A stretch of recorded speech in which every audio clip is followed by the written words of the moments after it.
Now, I just want to remind you that the reason why I wrote C, D, E, E, G, A, C, C minus here is to remind you that this is going to come into play with what we're doing here. You look at this sea of caged chart, right? Going this way is like your guitar neck. So down here is C, okay? And then we go to the A shape, then to the G shape, sorry, then to the E shape, and then to the D shape, and then it just goes E again. So that's going along your guitar, and that spells caged. But guess what cage sounds like if you play it? C, A, G, E, D, C. It goes down a pentatonic scale. But what within each caged box, we've got time to do this today, you know, we're lucky. This is a good review. Within each caged box, you can do all 7 modal scales, chords, and arpeggios. So, but going down, it goes up a pentatonic scale, pentatonic. C, D, E, and then E major for F, but it's E shape. I'll show you why. G, A, same thing with C and with C minor, with B and C. They're incorporated in the same, encapsulated in the same cage. So here's the C box right here, and you can see how the E minor is 7-3-5, right? That's second inversion E minor, 7-3-5. But then within the same cage box, just up 1 fret, is root 4-6. That's second inversion 4th. Okay, and that is E shaped. It's an E shaped chord because you put the bar right there, you press the root 4 and the 6, and lo and behold, you're playing an F.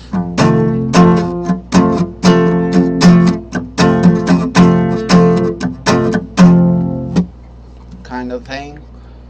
But otherwise, if you bar the E and just play the 7, the 3rd, and let that be on the bar, you're playing an E minor.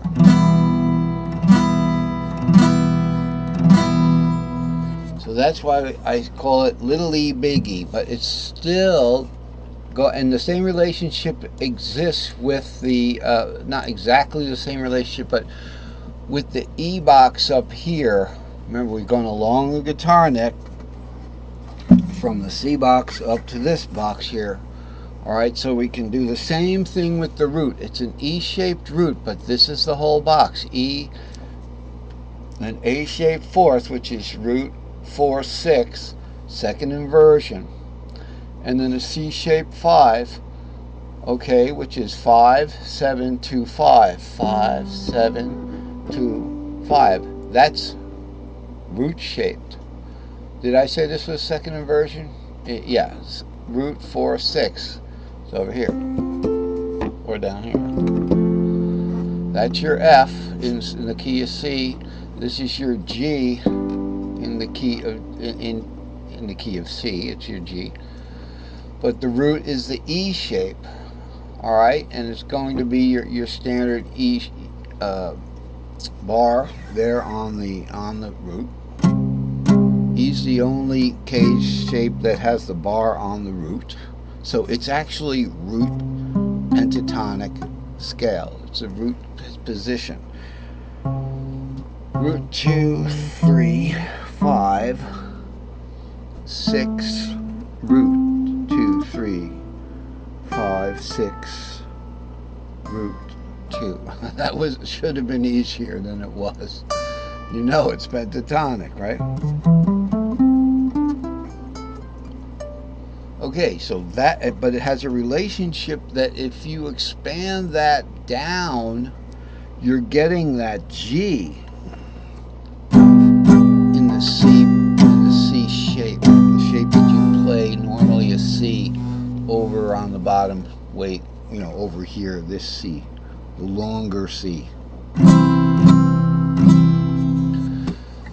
However, the half diminished is also part of that particular box. So it would go 7, 4. You can even do a 6, 7 there. Okay, then a 2, 4. I don't like doing this. 6, 7, 2. So that's part of your half diminished. Now, a trick is, because this is review, I'm not talking about a chart, we're not there yet. If you play a Dorian second, so we should see the Dorian notes here, 2, 4, and 6. 25 or 6 to 4, that's Dorian. So it's 2, 4, and 6. That's right there. You've got a G minor shape Dorian. If you just add the 7 there, so you do a little Dorian thing, you go, okay. Now when you add that 6, what you're getting is you're adding to this, that's 6, and it's simply a B half diminished 7th. Alright, B half diminished minor 7th chord, just like a D minor 7th, as opposed to a regular D minor. You see them all the time, minor 7th chords. So you just play a Dorian,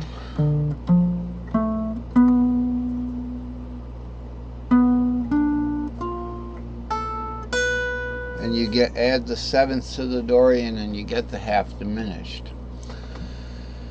Looking at this, notice we said that the C was going to, this cage, this E cage, was going to expand down and accommodate this C-shaped G. It didn't have to expand down to do the A-shaped 4, because that was part of the E-shaped kind of thing, the second inversion over here. But you expand it down to get that C-shaped 5, but you can also get that G minor shaped. See, this is a C major shaped, 5, 7, 2, 5. This is a G minor shaped 2, 4, 6, 2, or something like that. And that's how you get your half diminished there, just by expanding down to essentially a C minus. So the point is that going along the fretboard, if this is where your strings are, the fret nut, this is where your high notes are, higher notes, it goes cage, which is a descending pentatonic scale in shapes. Each shape you have an ascending pentatonic scale, C, D, E, E, G, A, C minus, C. Now when you start over here, you're going to just continue the as if it was a pentatonic inversion. Now we're going down. So because cage goes down, the inversions are going down. So instead of like if we were playing a C like that, and then we're going to do the next inversion, we would go up. It would be going down to the second inversion first, then to the first inversion second, then to the octave third. That's what it's doing.